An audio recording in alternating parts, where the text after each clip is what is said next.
कुरुंदवाड शहरातील शासकीय जमिनीवरील पात्र निवासी अतिक्रमण नियमित करून प्रत्येक पात्र नागरिकाला हक्काचं प्रॉपर्टी कार्ड मिळवून देणं हेच आमचं ध्येय असून त्यासाठी नगरपालिकेतील सर्व नगरसेवक एकदिलानं प्रयत्नशील आहेत।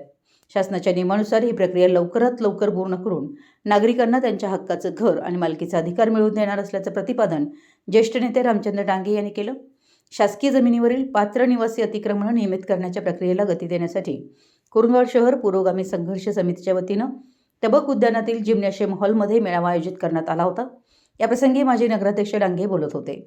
उपनगराध्यक्ष दीपक गायकवाड, मुख्याधिकारी मनोज कुमार देसाई, सभापती अक्षय आलासे, जवाहर पाटील, नगरसेवक जय कडाळे, अलिबागवान समितीचे अध्यक्ष शाहीर रावळे, उपाध्यक्ष सुनील कुरुंदवाडे, रविकिरण गायकवाड आदी प्रमुख उपस्थित होते।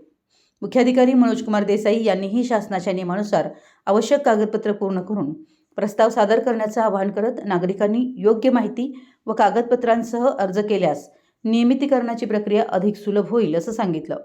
पालिकेचं बांधकाम अभियंता राजेंद्र गवळी, कर निरीक्षक प्राची पाटील व नगर रचना विभागाचे विराज थोरात यांच्या मार्गदर्शनाखाली आवश्यक कागदपत्रांची पूर्तता करून 158 प्रस्ताव पालिकेकडे सादर करण्यात आले। यावेळी स्वागत अध्यक्ष शाहीर रावळे, प्रास्ताविक उपाध्यक्ष सुनील कुरुंदवाडे यांनी केलं।